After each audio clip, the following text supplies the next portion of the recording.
Hare Ram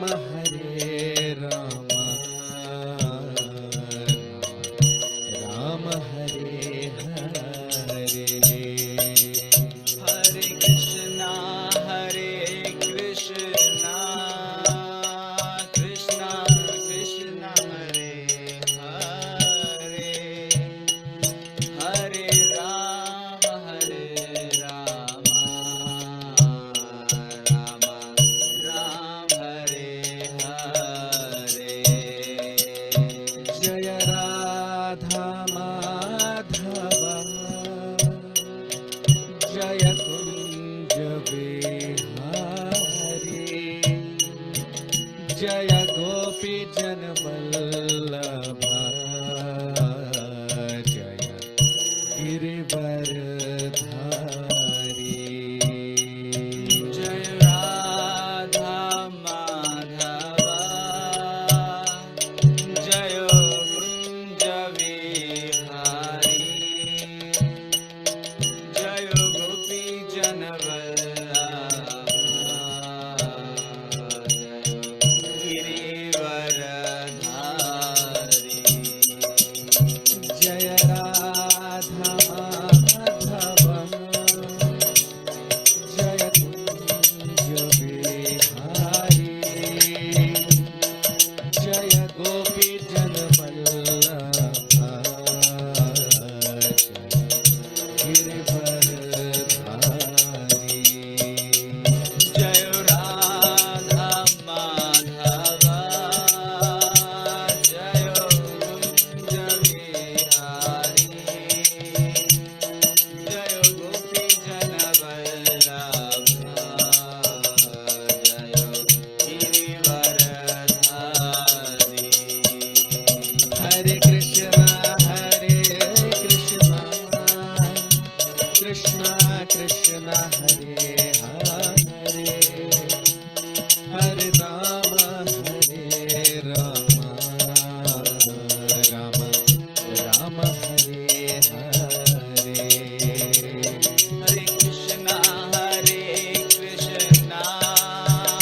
Krishna Krishna Hare Hare, Hare Ram Ram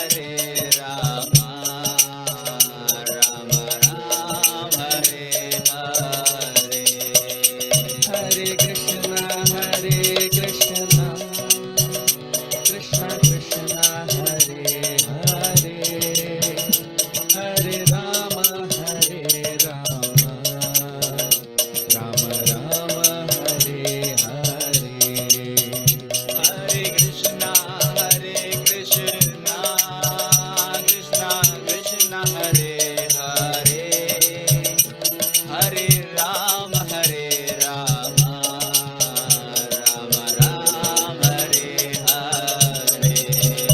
Hare Krishna Krishna Krishna Hare Hare, Hare Ram Ram Ram Hare Hare. Hare Krishna Krishna Hare Hare, Hare Ram Ram Hare Hare. Hare Krishna Krishna Krishna Hare Hare, Hare Ram Ram Ram Hare Hare. Hare Krishna Krishna Krishna Hare Hare, Hare Ram Ram Hare Hare. Hare Krishna Krishna Hare Hare, Hare Ram Ram Hare Hare. Hare Krishna Krishna Hare Hare, Hare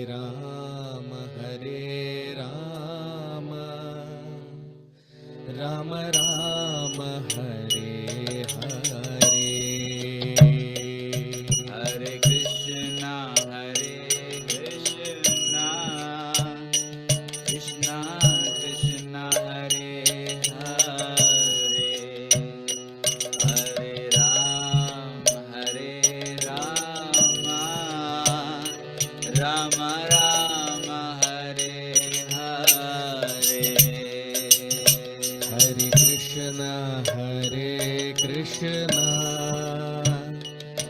Krishna Krishna Hare Hare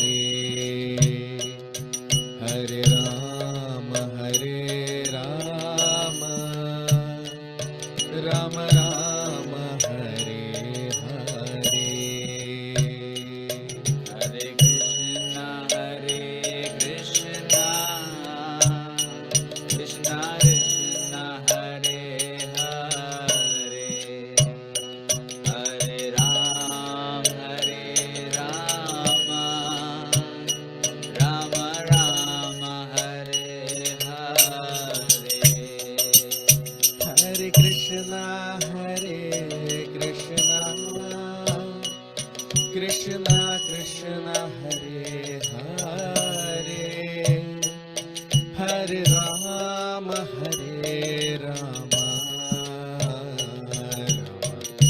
Rama Hare Hare Hare Krishna,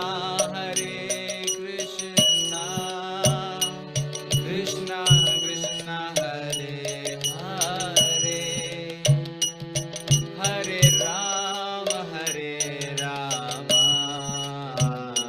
Rama Rama, Hare Hare. Hare Krishna Krishna Krishna Hare Hare Hare Rama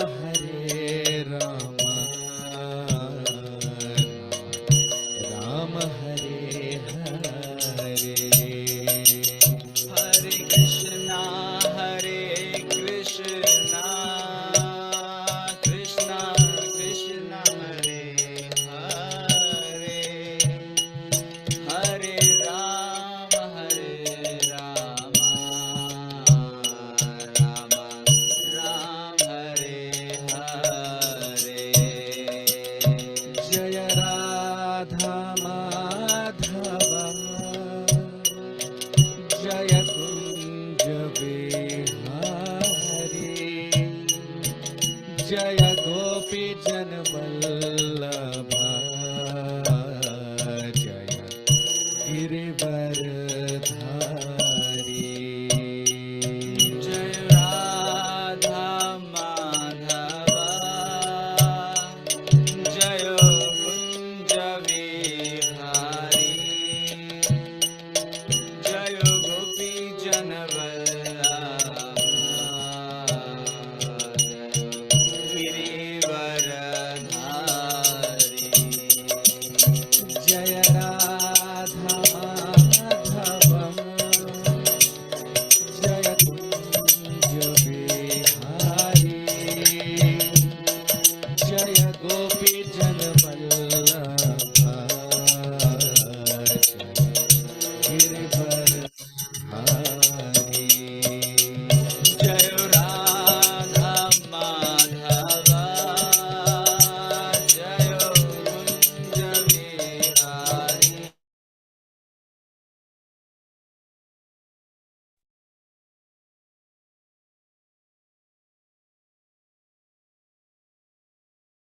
Hare Krishna. So, very warm welcome to all of you for today's session on the Srimad Bhagavatam. We'll start our session with the prayers. Om Namo Bhagavate Vasudevaya. Om Namo Bhagavate Vasudevaya. Om Namo Bhagavate Vasudevaya. Narayanam Namaskritya Naran Chaiva Narottamam Devim Saraswatim Vyasam Tato Jayamudirayet Ashtaprayeshva Bhadreshu Nityam Bhagavat Sevaya Bhagavati Uttama Shloke Bhaktir Bhavati Nashtiki. So today we'll be beginning the 9th chapter of the 3rd canto of Srimad Bhagavatam. In the 8th chapter, we saw that how Lord Brahma He's born from the lotus navel of the Lord. And after his birth, how Lord Brahma undergoes severe penances for many, many hundreds of celestial years, basically 100 celestial years. And then he was able to have darshan of the Lord. He was able to see the Lord within the heart. And the description is given of how the Lord's appearance is. The description of the beautiful form of the Supreme Lord is given. And we saw in the previous chapter that how the beauty of the Lord, the opulence of the Lord, the transcendental appearance of the Lord surpasses the beauty of this whole material creation.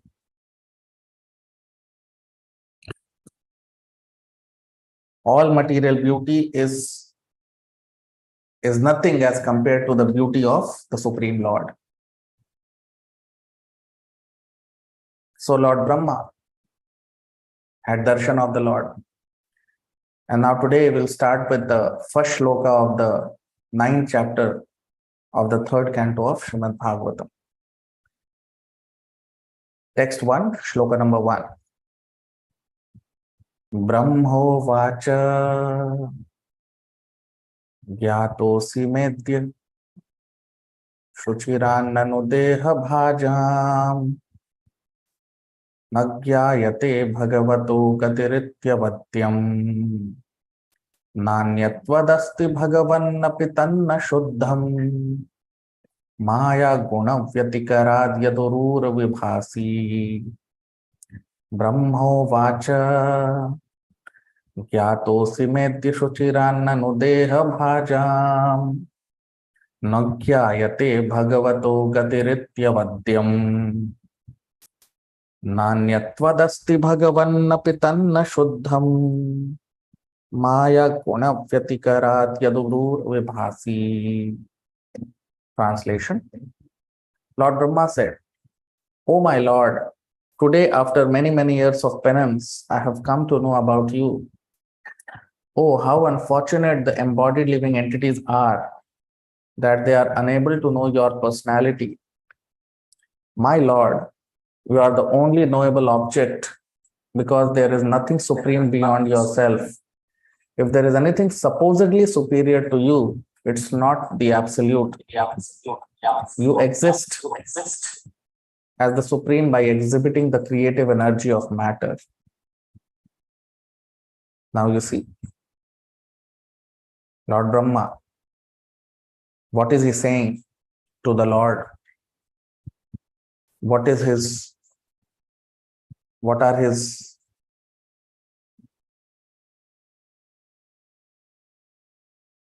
transcendental words to glorify the Lord? So Lord Brahma, he is saying, Brahmavacha means Lord Brahma, he is saying, Gyato simedya shuchiran nanu deha bhajam. Gyato sime. So he is saying that Shuchirat means after a long time, Deha Bhajan, that my dear Lord, Deha Bhajan means those who are encaged within this material body. So basically the material living entities, they are called Deha Bhajan because they are present within this material body. So he's saying that Yato Sime Adya Shuchirat Nanu. That after Shuchirat means after many years, that means after many thousands and millions of years, I have come to Gyato Sime. I have come to know about him. You see. And then he is saying देह भाजम न जायते भगवतः गतिः. So those who are deha bhajam, you can see on your screen, Lord Brahma is saying, those who are deha bhajam na gyayate bhagavato gatir iti avadyam. So those who are materialistic living entities, those who are attached to their body, those who are working for the pleasure of the body, that means material living entities, na gyayate, they are not able to know Bhagavad Gati. They are not able to know the position of the Lord. Gatir iti avadyam. They are never able to know the Lord. Why? Because iti avadyam. They commit offenses.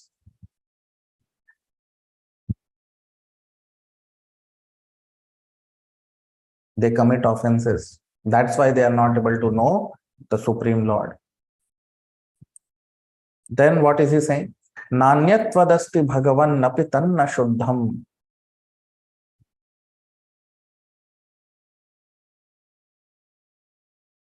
Shuddham, pure.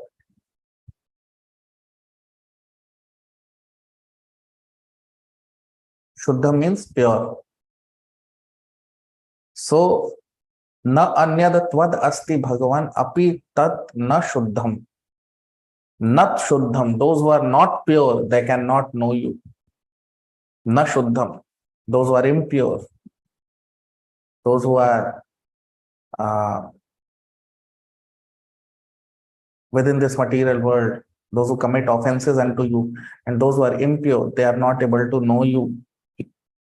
Maya guna vyatikarad yadurur vibhasi. And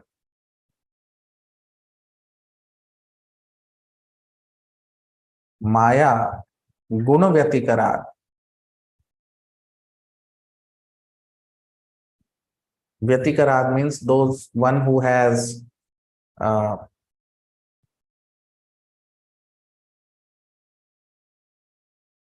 vyatikarad, one who is existing within this material world. Guna means the three modes. Uru means who is beyond the three modes. So here Lord Brahma is saying that you exist beyond the three modes of material nature. So Lord Brahma is talking about the supreme position of the Supreme Lord. He's saying that those who are offensive people and those who are impure people, they cannot know the Supreme Lord. So purity, you see, there are two levels of purity, internal and external. External purity is by keeping the body clean. We try to keep our body clean by taking bath 3 times a day or at least 2 times a day. And we follow some certain rules and regulations by which we keep our body clean. But the real cleanliness is within, internal cleanliness. And that internal cleanliness we achieve by Shravanam and Kirtanam, by hearing Krishna Katha and by chanting the holy names of the Lord. So,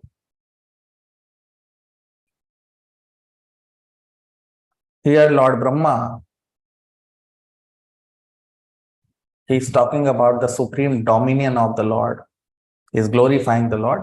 And he's saying here that you exist beyond the three modes. So, how much ever great a living entity may be, you see, it is mentioned, Deha Bhaja. Deha Bhaja means those who are within this material creation.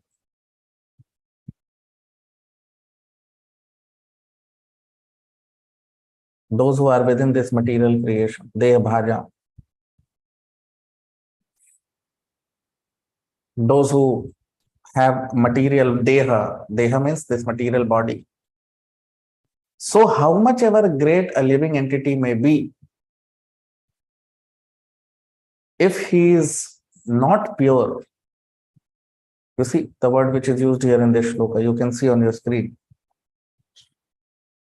Tan na anyad nanyatvadasti bhagavan api tat na shuddham. Na shuddham, those who are impure, those who are not pure, they can never know the Supreme Lord.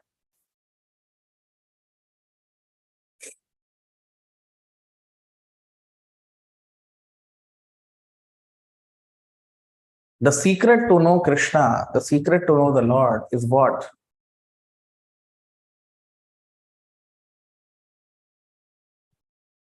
How will we know the Lord? The secret to know the Lord is by mercy of the Lord only. One can do all kinds of things, but if he does not have mercy of the Lord, he cannot know the Lord. And we receive mercy of the Lord by penance, like Lord Brahma. He underwent severe penances, and then he was able to realize the Lord. Realization that is possible by penance, by austerity. So by penance, we are able to realize the Supreme Lord.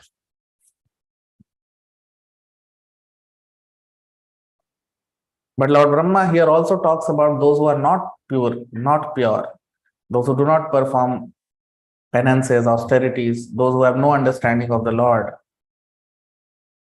So such human beings, such living entities are condemned here by Lord Brahma. Lord Brahma is saying that such living entities do not stand a chance to know you.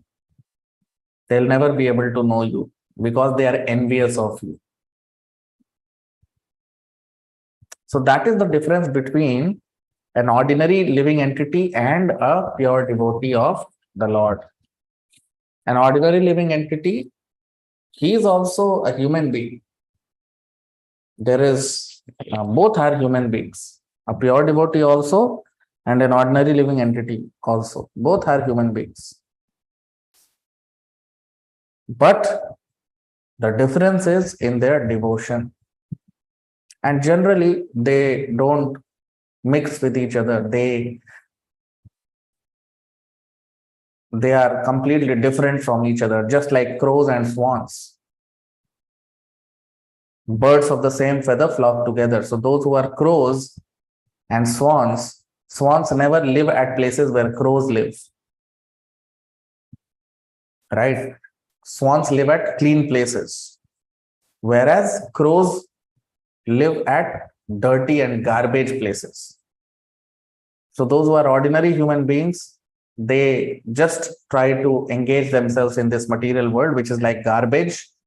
And those who are pure devotees, they engage in Krishna Katha, they engage in transcendental devotional service of the Lord, which is the supreme, pure, the purest form of activity which a human being can do.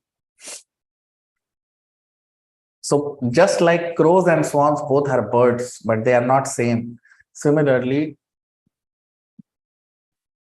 a devotee of the Lord and a non-devotee, both are human beings, but both are different. They are very, very different in terms of their purity, in terms of their understanding about the Lord.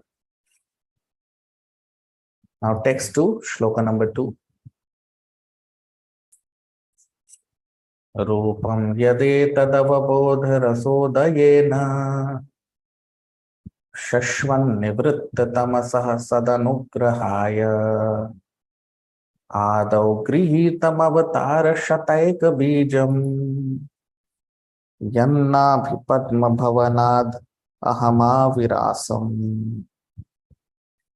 Rupam yadetadavabodharasodayena shashvan nivrittatamasah sadanugrahaya adau grihitam avatara shataika bijam yannabhipadma bhavanadahamavirasam. Translation.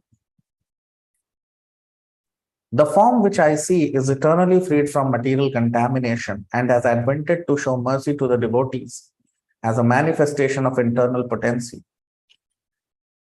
This incarnation is the origin of many other incarnations, and I am born from the lotus flower grown from your navel home. Now you see, what is Lord Brahma saying here? He is saying, Rupam yad etad avabodha rasodayena, rasa udayena, avabodha rasa.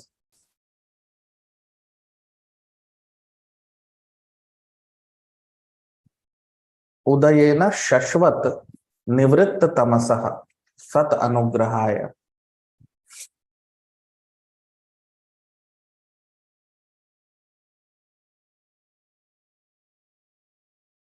Udayana means to rise or to appear.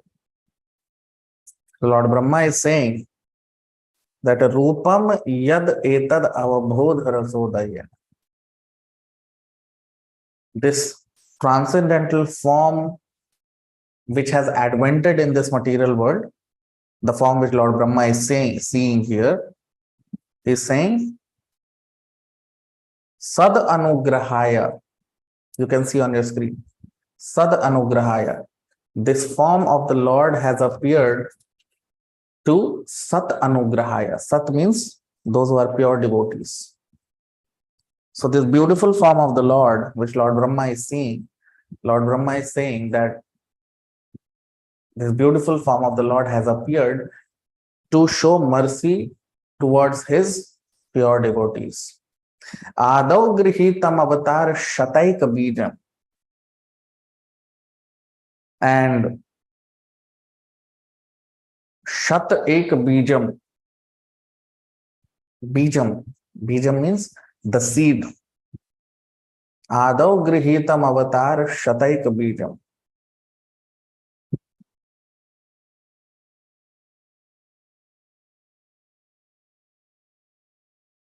Ado means the first or the beginning, the origin. So he's saying that this form of yours is the avatar shataika bijam.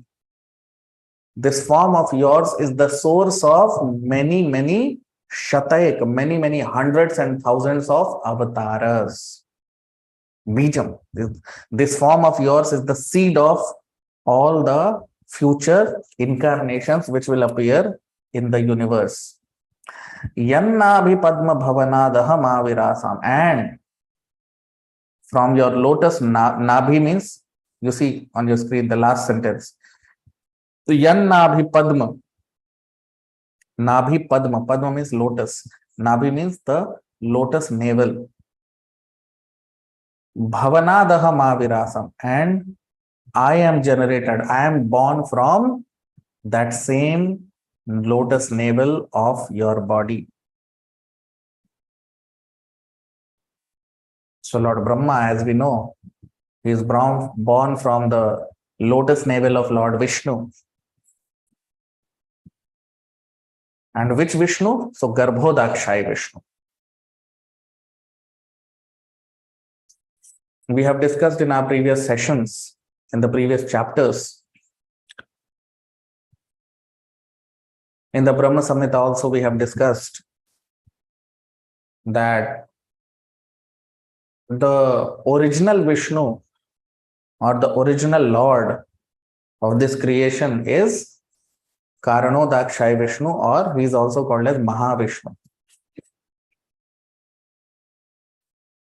From the transcendental body of Lord Mahavishnu or Karanodakshai Vishnu, millions and trillions of universes come out. And Yasyaika Nishvasita Kala Mathavalambya, it is mentioned in Brahma Samhita also, that just when Lord Vishnu, he exhales, unlimited universes come out of his body. So all these different universes, these millions and trillions of universes, they are all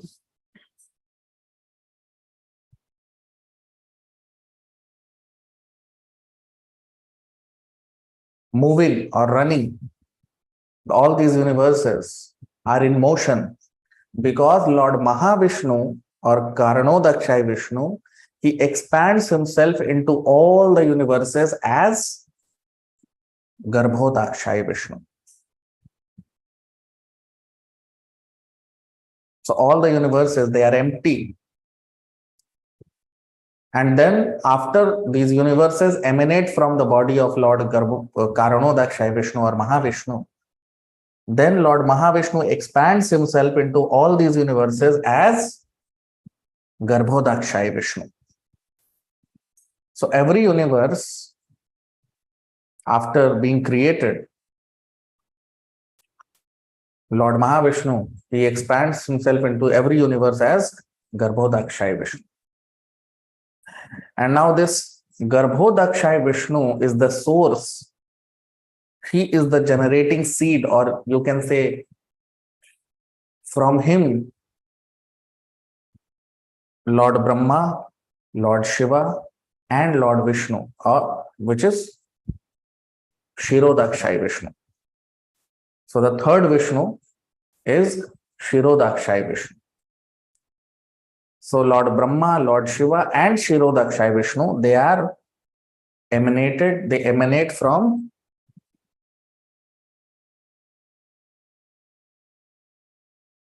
Garbhodakshay Vishnu. So Garbhodakshay Vishnu is the source of Lord Brahma, Lord Shiva, and Kshirodakshay Vishnu. Now, who is Kshirodakshay Vishnu? So Kshirodakshay Vishnu is the maintainer of a particular universe. Every universe is maintained by Kshirodakshay Vishnu. He is also called as Paramatma, or the super soul in every universe, because he is the soul of the universe. He is responsible for maintenance of the universe. Garbhodakshay Vishnu is responsible for creation, the creative Vishnu. But the maintainer Vishnu is Kshirodakshay Vishnu. So it is Kshirodakshay Vishnu from whom all the different avatars of the Lord, they appear.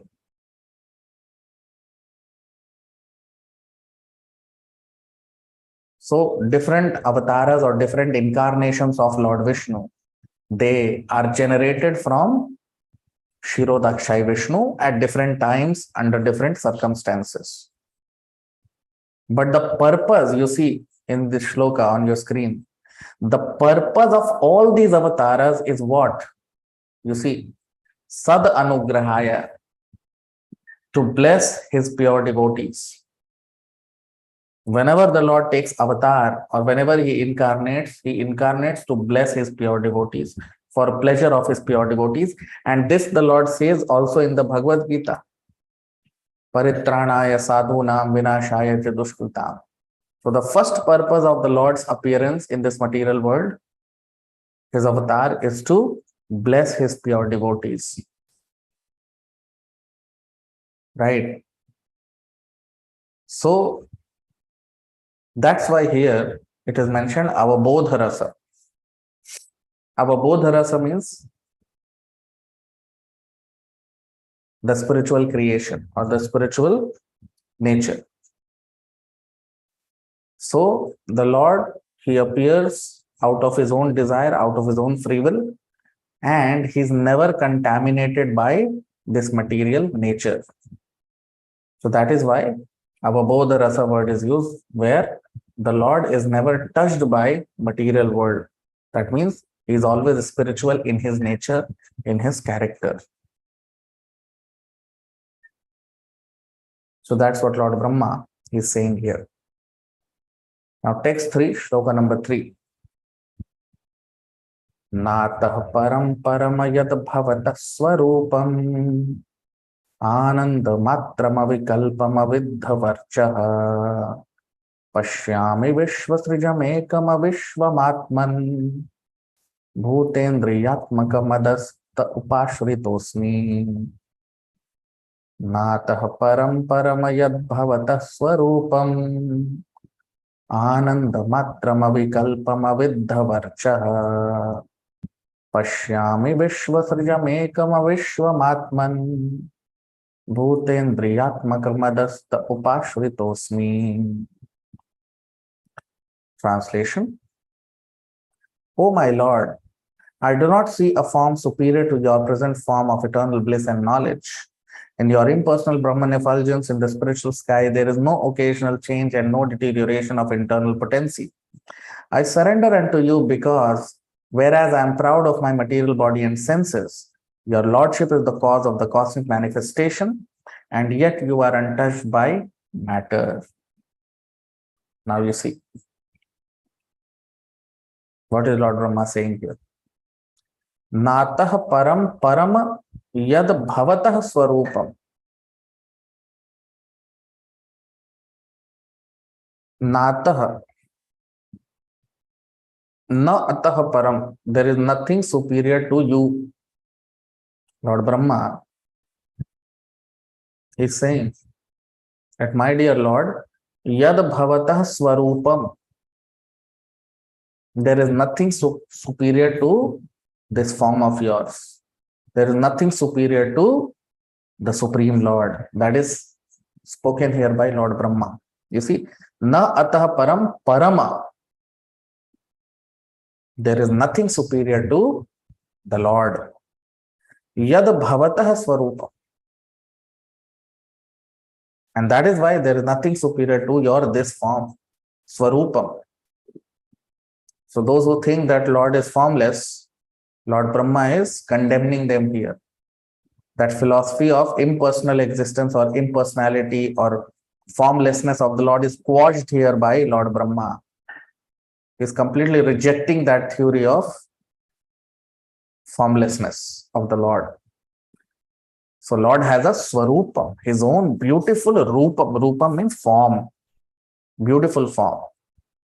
And Lord Brahma is saying that there is nothing superior to that form of the Lord. Ananda matram avikalpam aviddhavarchaha. Avikalpam. Ananda matram. Pashyami visvasrijam ekam avishwamatman.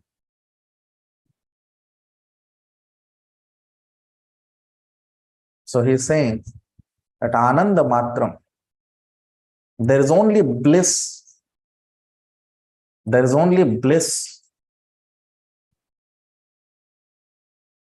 Avikalpam aviddhavarchaha. There is only bliss in the existence of the Lord, and aviddhavarchaha, avikalpam. The form of the Lord never changes, it's changeless. Like this material body keeps changing, but Lord's body, because it is spiritual, his body never changes. Changeless body. And aviddhavarchaha. And his supreme position never deteriorates. Pashyami visvasrijamekam avishwamatman.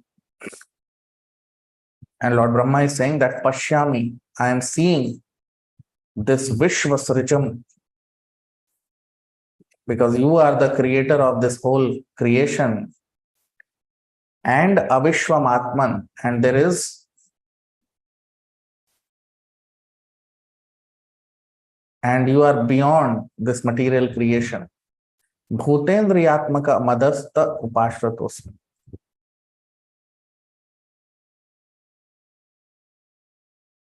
And he's saying that although I am mothers means mad means pride basically.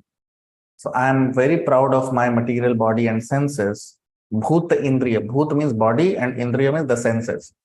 So I'm very proud of my material body and senses, but upashritosmi, but I am taking your shelter, I am surrendering unto you. You see. So Lord Brahma says that I surrender unto you. I completely bow down, surrender to you, my dear Lord. You see. So Lord Brahma is surrendering completely unto the Supreme Lord. This is the process to know the Lord. Why Lord Brahma is able to see the Lord? Because he is a pure devotee and he has surrendered unto the Lord. A person who does not surrender unto the Lord, he cannot know the Lord. So, this is the first step to surrender unto the Lord. That is the first step to know the Lord.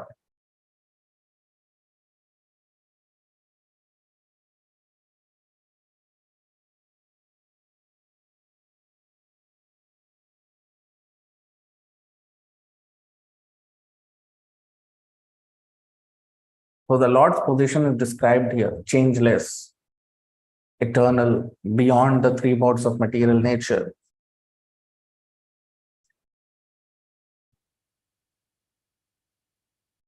So basically, in the spiritual creation of the Lord, in the spiritual world of the Lord, there is no change because the time element is absent. There is no time element in the spiritual world.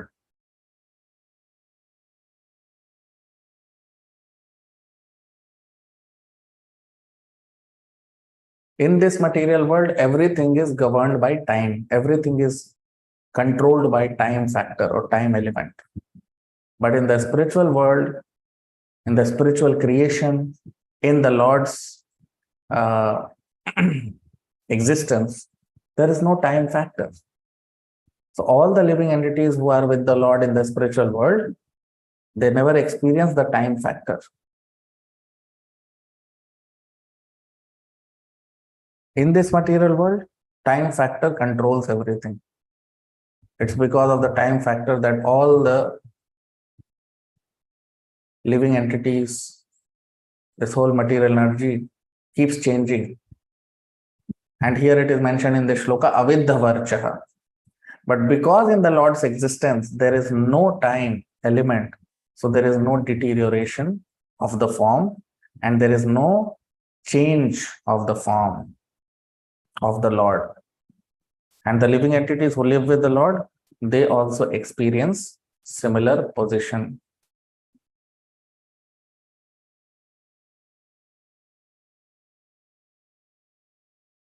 So Lord Brahma knows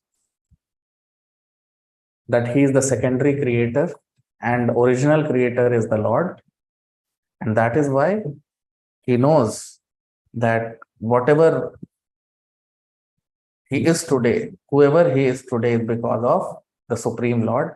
And that is why he's saying that I surrender unto you, I take complete shelter of you, my dear Lord. So Lord Brahma is Upashritosmi. It is mentioned here that he's taking complete shelter of the Supreme Lord.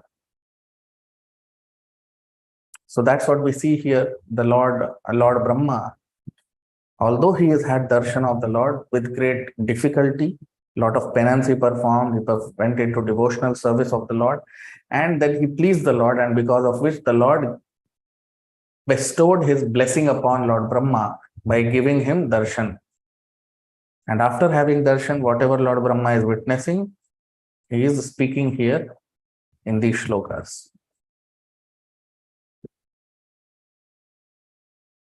So the important question is not how to see the Lord. The important question is, am I qualified to see the Lord? And to become qualified to see the Lord, we need to undergo devotional training and devotional service, just like Lord Brahma. So when he underwent serious devotional service, he performed serious devotional service unto the Lord, then he was blessed with vision of the Lord. So that is what we see here. So all of you can like the video, you can comment, subscribe to our YouTube channel, try to share as much as possible. So we'll stop here. We'll continue our discussion in the next session. Thank you very much. Hare Krishna.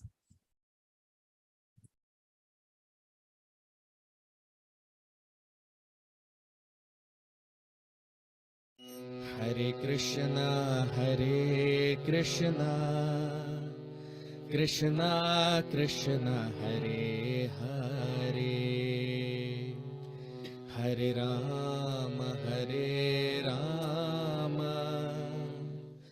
Rama Rama, Hare Hare.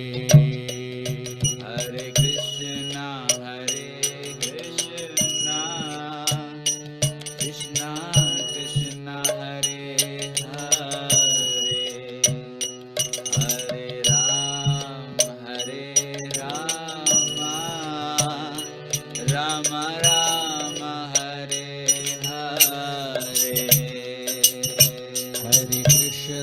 Hare Krishna, Krishna Krishna, Hare Hare, Hare Rama,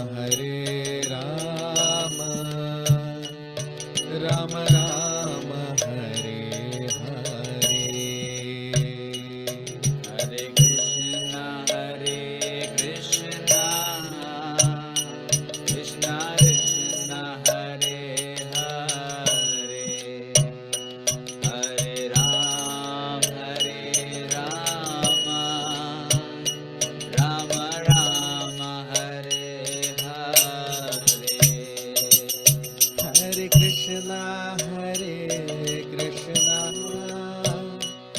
Krishna Krishna, Hare Hare, Hare Rama,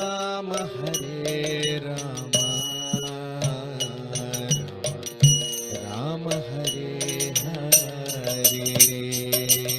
Hare Krishna, Krishna Krishna, Hare Hare, Hare Rama, Rama Hare Hare.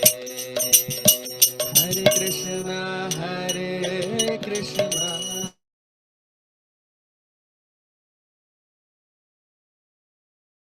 हरे कृष्णा।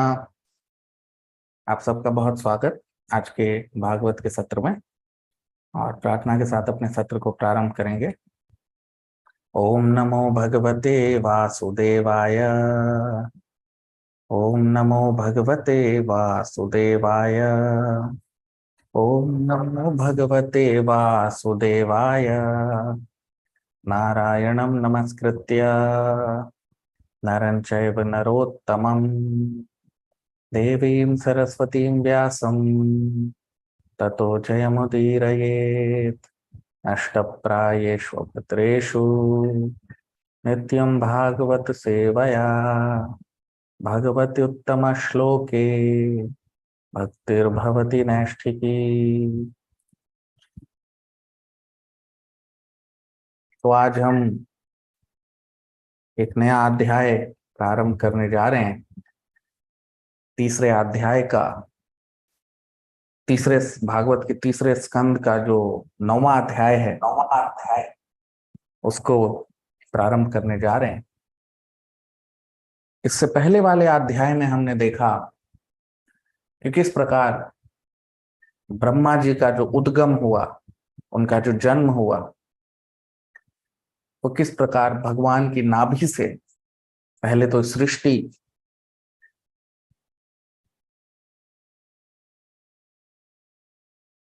के जो सृजन के तत्व हैं, उनके साथ साथ ब्रह्मा जी प्रकट हुए, और फिर ब्रह्मा जी कई 100 सालों की तपस्या की उन्होंने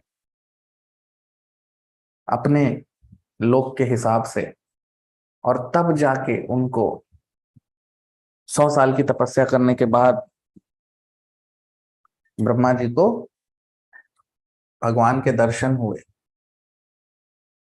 और हमने देखा इससे पिछले अध्याय में कि जब ब्रह्मा जी को भगवान के दर्शन हुए तो उसका पूरा वर्णन है, इस प्रकार भगवान का जो रूप है कितना अद्भुत है, कितना सुंदर है, और उसकी जो सुंदरता है, उसकी जो पराकाष्ठा है, उसकी जो वो जो भगवान का स्वरूप है, वो इस पूरी प्रकृति में, इस पूरी सृष्टि में किसी की भी तुलना उस सुंदर स्वरूप से नहीं की जा सकती। और उस रूप के सामने पूरे ब्रह्मांड की सुंदरता जो है वो फीकी पड़ जाती। तो ब्रह्मा जी ने उस सुंदर दिव्य स्वरूप को, भगवान के दर्शन किए। और अब हम देखेंगे इस अध्याय में कि ब्रह्मा जी क्या प्रार्थना कर रहे हैं, क्या उनके शब्द हैं भगवान का गुणगान करते हुए। तो हम प्रारंभ करेंगे तीसरे स्कंद के 9वें अध्याय के पहले श्लोक से। पहला श्लोक। ब्रह्मोवाच यातोऽसि मेद्यसु शुचिरान्ननु देहभाजाम् न ज्ञायते भगवतो गतिरित्यवद्यम् नान्यत्वदस्ति भगवन्नपि तन्न शुद्धम् माया गुणव्यतिकराद् यदुदूर्विभासि। ब्रह्मोवाच ज्ञातोऽसि मेद्य शुचिरान्ननु देहभाजाम् न ज्ञायते भगवतो गतिरित्यवद्यम् नान्यत्वदस्ति भगवन्नपि तन्न शुद्धम् माया गुणव्यतिकराद् यदुदूर्विभासि। Translation, अनुवाद. Lord Brahma said, "O my Lord, today after many years of penance, I have come to know about you. Oh, how unfortunate the embodied living entities are that they are unable to know your personality. My Lord, you are the only knowable object because there is nothing supreme beyond yourself. If there is anything supposedly superior to you, it is not the absolute. You exist as the supreme by exhibiting the creative energy of matter." अब हम इसका अनुवाद देख लेते हैं हिंदी में।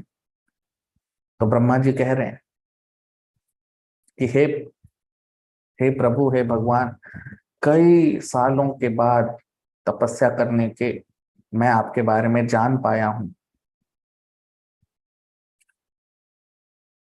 और वो जीव कितने दुर्भाग्य है उनका कि वो आपको नहीं जान पाते।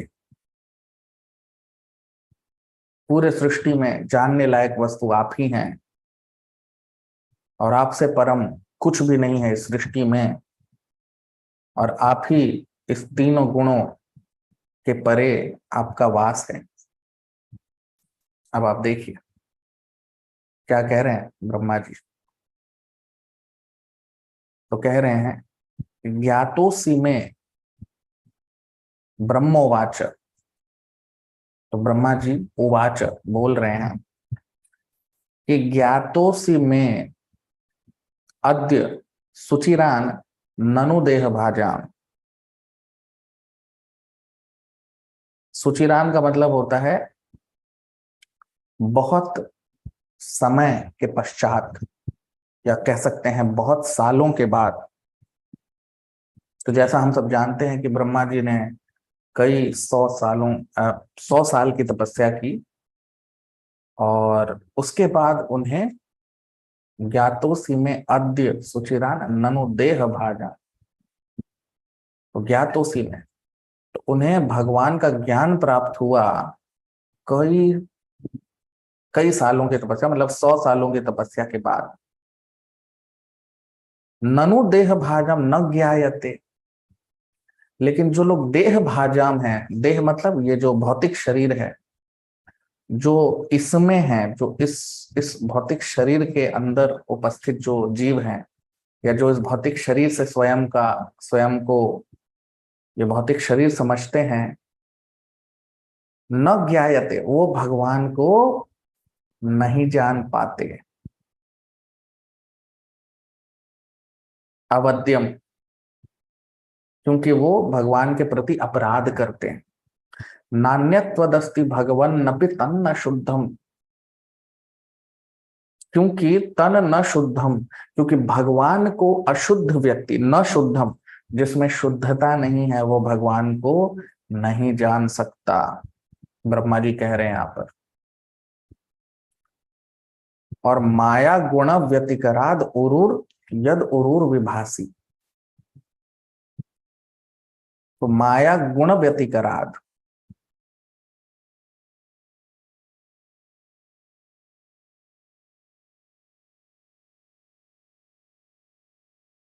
माया गुण व्यतिकराद, व्यतिकराद मतलब जो इस गुण व्यतिकरण, मतलब ये 3 गुणों में ये जो 3 गुण हैं, ये जो पूरा जड़ जगत है, कह रहे हैं यद उरूर विभासी, आप इन तीनों गुणों से परे हैं।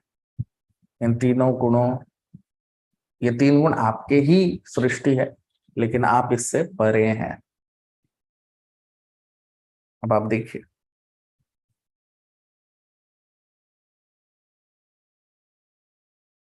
तो भगवान को जानने का जो रहस्य है वो है उनकी कृपा। भगवान को सिर्फ उनकी कृपा के द्वारा समझा जा सकता है या जाना जा सकता है। कोई कितना भी चेष्टा कर ले और कोई कितना भी महान मनुष्य हो, भगवान को जानने और समझने के लिए एकमात्र जो रास्ता है वो है उनकी कृपा। और हम देख रहे हैं कि ब्रह्मा जी को वो कृपा कैसे प्राप्त हुई। तो वो कई सालों यानी 100 साल तक उन्होंने तपस्या और भक्ति की भगवान की, जिसके कारण उनको भगवान के दर्शन प्राप्त हुए। क्योंकि इस भक्ति से उन्होंने भगवान को प्रसन्न कर दिया। तो भगवान को जब तक हम प्रसन्न नहीं करेंगे, हम भक्ति में आगे नहीं बढ़ सकते।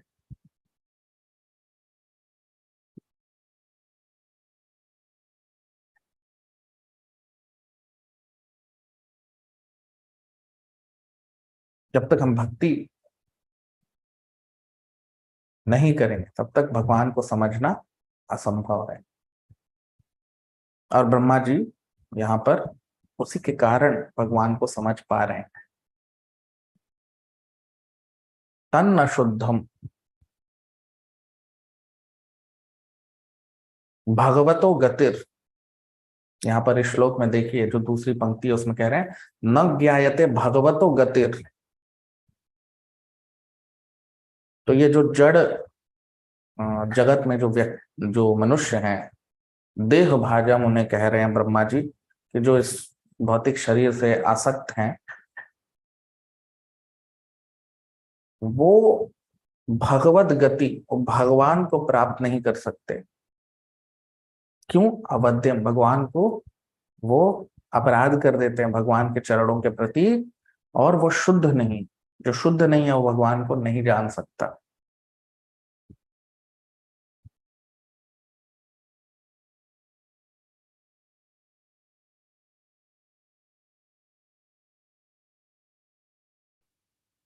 तो कोई मनुष्य कितना भी महान हो भौतिक दृष्टिकोण से, चाहे वो कितना भी बड़ा वैज्ञानिक हो, कुछ भी हो, यदि उस पर भगवान की कृपा नहीं है तो वो भगवान को नहीं समझ सकता।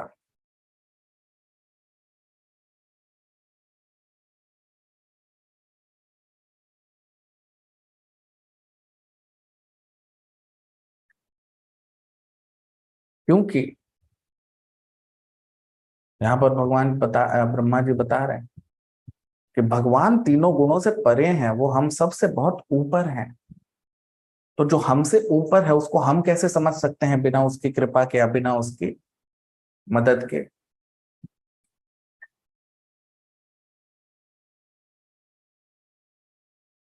तभी इसीलिए ब्रह्मा जी ने तपस्या की, भक्ति की। तो ये कहना बहुत अच्छी बात, ये कोई बहुत विद्वान या बहुत ही बुद्धिमान प्रश्न नहीं है कि भगवान को कैसे देखें। नहीं, बुद्धिमान प्रश्न ये है कि क्या हम उस योग्य हैं, क्या हम उस लायक हैं? और वो लायक हम बनते हैं तपस्या से, भक्ति से, भगवान की कृपा से।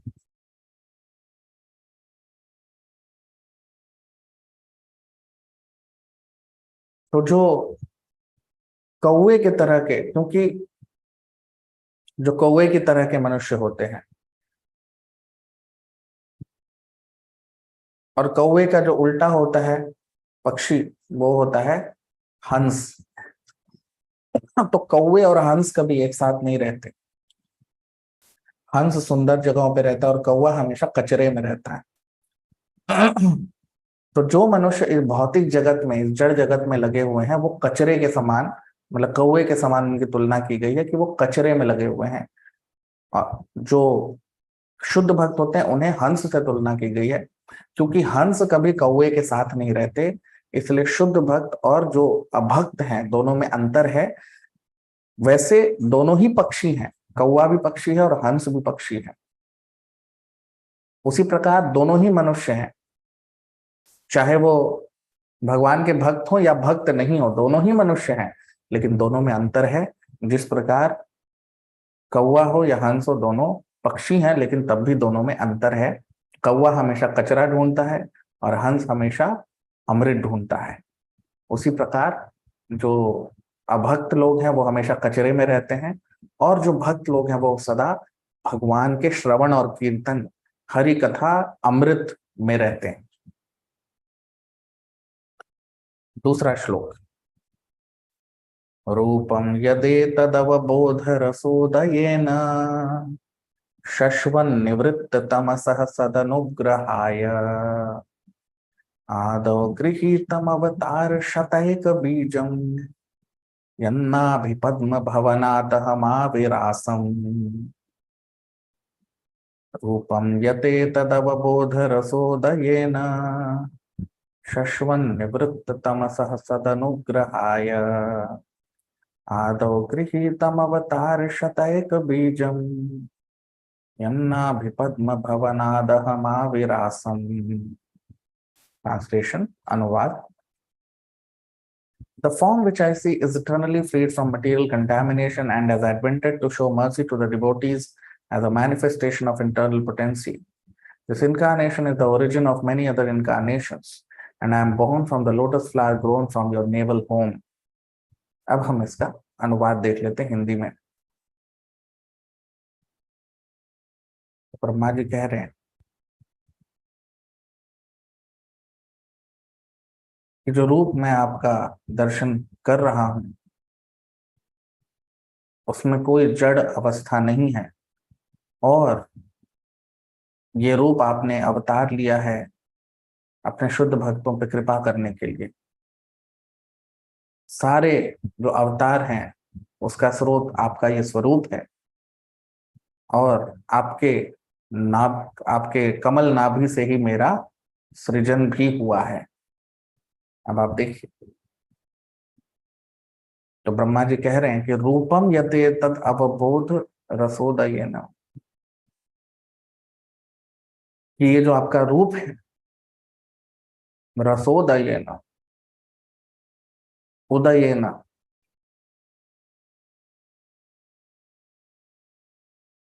ये जो रूप आपने अवतार लिया है निवृत्त तमसः, इसमें कोई तमस है ही नहीं, ये बिल्कुल शुद्ध स्वरूप है आपका। और सद अनुग्रहाय, अपने सद अनुग्रह, अनुग्रह का मतलब कृपा करना, तो अपने शुद्ध भक्तों पे कृपा करने के लिए आपने ये रूप का अवतार लिया है। आदौ गृहीतम अवतार शतैक बीजम, और शतैक, अब देखिए अवतार शतैक, अवतार शतैक, अवतार शतैक मतलब कई सारे 100 और हजारों अवतार के स्रोत आपका ये स्वरूप है। और यन नाभि पद्म, नाभि पद्म, पद्म का मतलब कमल का फूल, तो आपका ये जो कमल नाभि है भवनादहम, ये मेरे सृजन का भी कारण है, मेरा भी जन्म उसी नाभि से हुआ है।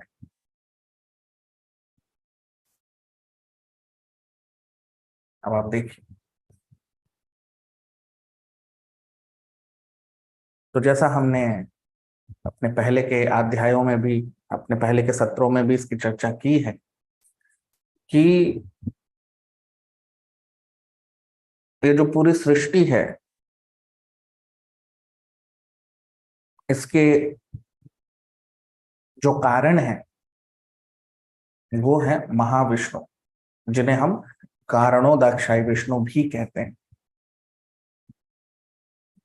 तो जो कारणोदक्षाई विष्णु हैं, जो महाविष्णु हैं, उनके बारे में हमने देखा है ब्रह्म संहिता में भी, यस्यैक निश्वसित कालमथावलंब्य यह कारणार्णव जले भजति स्म योग निद्रामनंत जगदंड सरोम कूपः आधार शक्तिम अवलंब्य पराम स्वमूर्तिम गोविंदमादि पुरुषम तमहम भजामि। तो ये जो महाविष्णु भगवान हैं, जो भगवान का विस्तार इस जड़ जगत की सृष्टि के लिए जो नारायण जो रूप लेते हैं महाविष्णु का, तो ये जो महाविष्णु हैं इनके शरीर से अनंत ब्रह्मांड जो है वो निकलते हैं, और फिर सभी ब्रह्मांड के अंदर जो महाविष्णु हैं, जिन्हें हम कारणोदक्षाई विष्णु भी कहते हैं, वो अपना विस्तार करते हैं सभी ब्रह्मांडों के अंदर गर्भोदक्षाई विष्णु के रूप में। तो गर्भोदक्षाई विष्णु के कारण ही सारे ब्रह्मांड चल रहे हैं या तैर रहे हैं। और अब ये जो गर्भोदक्षाई विष्णु हैं, इनके नाभि से ब्रह्मा जी का सृजन हुआ है। तो इस सृष्टि के 3 जो गुणावतार हैं, यानी ब्रह्मा जी, शिव जी और भगवान विष्णु, ये तीनों का सृजन गर्भोदक्षाई विष्णु से हुआ है। अब ये कौन से विष्णु हैं जिनका सृजन गर्भोदक्षाई विष्णु से हुआ है? तो इस सृष्टि को चलाने, इस ब्रह्मांड को चलाने के लिए, इसका पालन करने के लिए गर्भोदक्षाई विष्णु अपना विस्तार करते हैं क्षीरोदक्षाई विष्णु के रूप में। तो ये जो क्षीरोदक्षाई विष्णु हैं, ये इस सृष्टि को चलाने का जो दायित्व है वो उनका है। वही पालनहार है, वही चलाते हैं सृष्टि को। तो इस ब्रह्मांड के जो भगवान हैं, इस ब्रह्मांड के जो जीव हैं या जीवात्मा, आत्मा कह लो आप, वो हैं क्षीरोदक्षाई विष्णु। इस ब्रह्मांड की आत्मा है, इसीलिए उन्हें परमात्मा कहा जाता है। परमात्मा है वो क्षीरोदक्षाई विष्णु।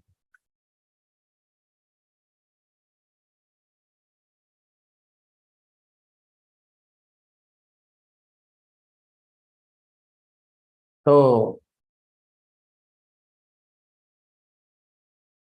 अब ये जो क्षीरोदक्षाई विष्णु हैं, क्योंकि इस ब्रह्मांड के वही पालनहार हैं, वही चलाते हैं, तो इस ब्रह्मांड में जितने भी अवतार हैं वो क्षीरोदक्षाई विष्णु के माध्यम से ही आते हैं।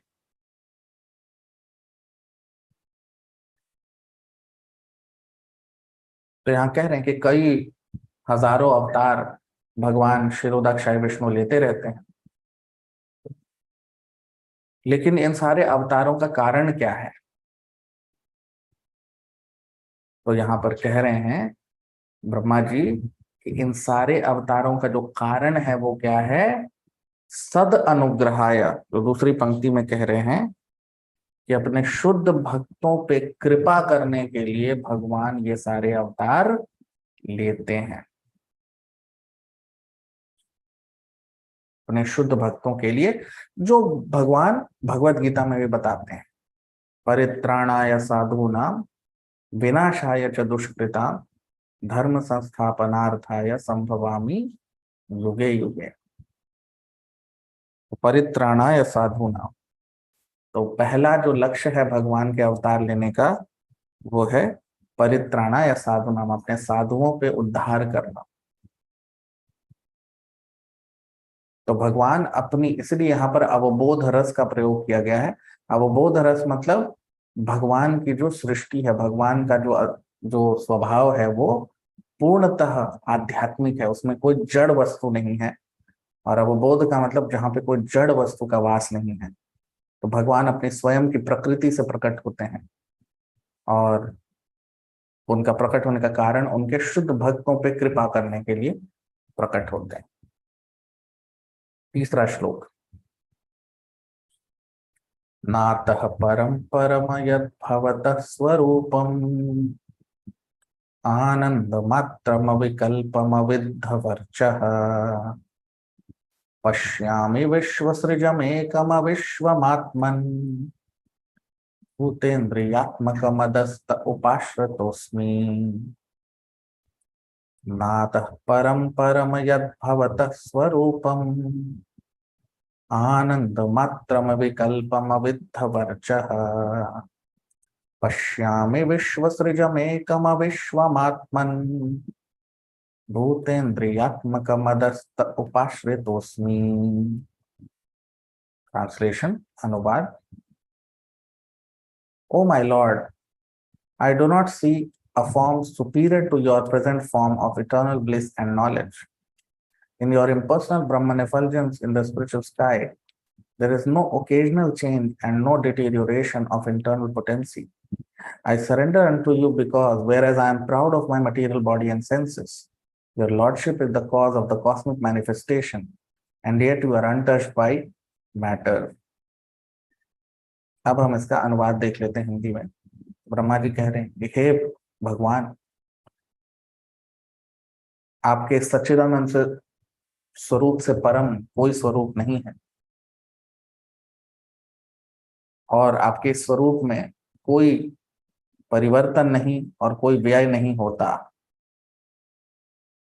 भले ही मैं अपने इस जड़ शरीर और इंद्रियों पे मुझे गर्व है, लेकिन तब भी मैं पूर्णतः आपको समर्पित हो रहा हूं। अब आप देखिए,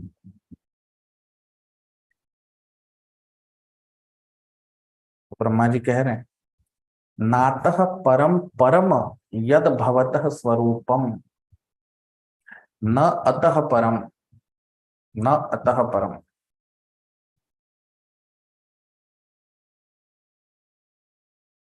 कि हे भगवान, हे भगवान से ब्रह्मा जी प्रार्थना कर रहे हैं कि आपसे परम परम यद भवतः,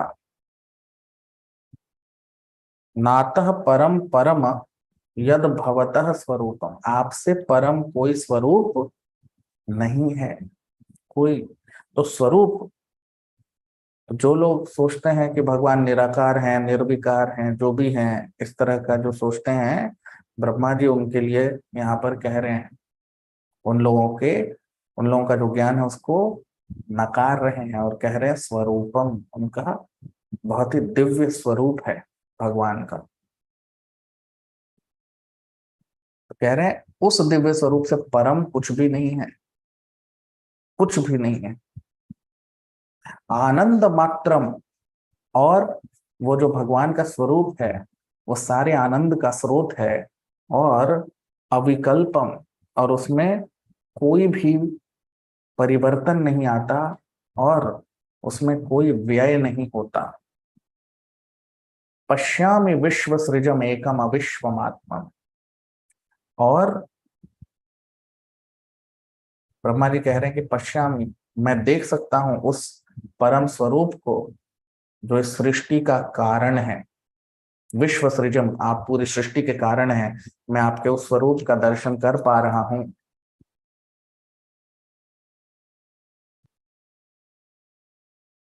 भूतेन्द्रियात्म, भूतेन्द्रियात्मक मदस, मैं बिल्कुल मद हूं अपनी इस शरीर और इंद्रियों के आसक्ति में, लेकिन उपाश्रितो अस्मि, लेकिन हे प्रभु, हे भगवान, मैं आपका आश्रय ले रहा हूं।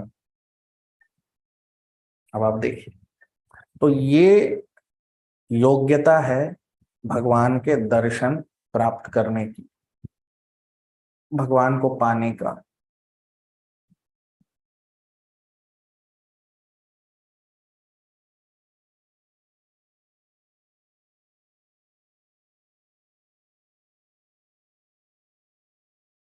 तो योग्यता यहाँ पर ब्रह्मा जी बता रहे हैं, क्या बोल रहे हैं, उपाश्रितों में, वो भगवान को समर्पित हो रहे हैं, भगवान को पूरी तरह आश्रित हो रहे हैं भगवान के ऊपर।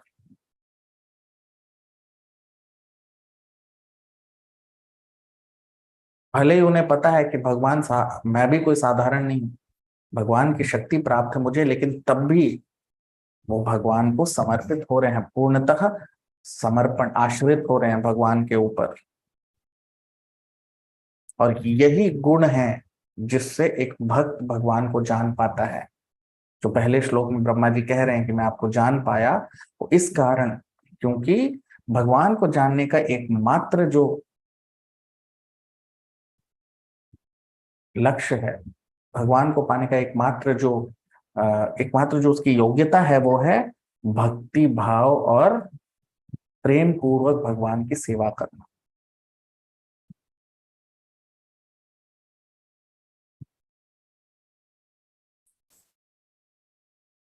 और कह रहे हैं ब्रह्मा जी की आनंद मात्रम विकल्प अविकल्प, तो भगवान का जो दिव्य स्वरूप है उसमें न तो कोई परिवर्तन है और न उसमें कोई व्यय होता है, वो दिव्य स्वरूप है भगवान का। क्यों? क्योंकि जो आध्यात्मिक जगत है वैकुंठ, वहां पे समय काल नहीं है। इस जड़ जगत में सब कुछ काल के द्वारा, काल के प्रभाव में होता है, काल के द्वारा चालित होता है सब कुछ। सबका संचालन काल जो है यानी समय कर रहा है। अच्छा करना, बुरा करना, शरीर अच्छा होता है फिर बूढ़ा हो जाता है, ये सब काल के चक्र में हो रहा है। जबकि आध्यात्मिक जगत में काल यानी समय की अवस्था नहीं है।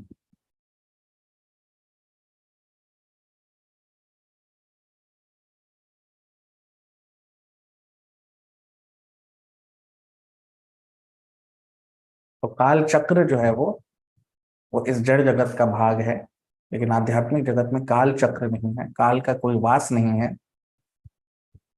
और इसीलिए यहाँ पर हम देख सकते हैं कि भगवान कह रहे हैं कि अविकल्पम अविद्ध वर्चः। तो भगवान का स्वरूप है वो इस तरह से, क्योंकि समय का वास नहीं है तो वो कभी भी उसमें व्यय नहीं होता और वो परिवर्तित नहीं होता, एक सा बना रहता है।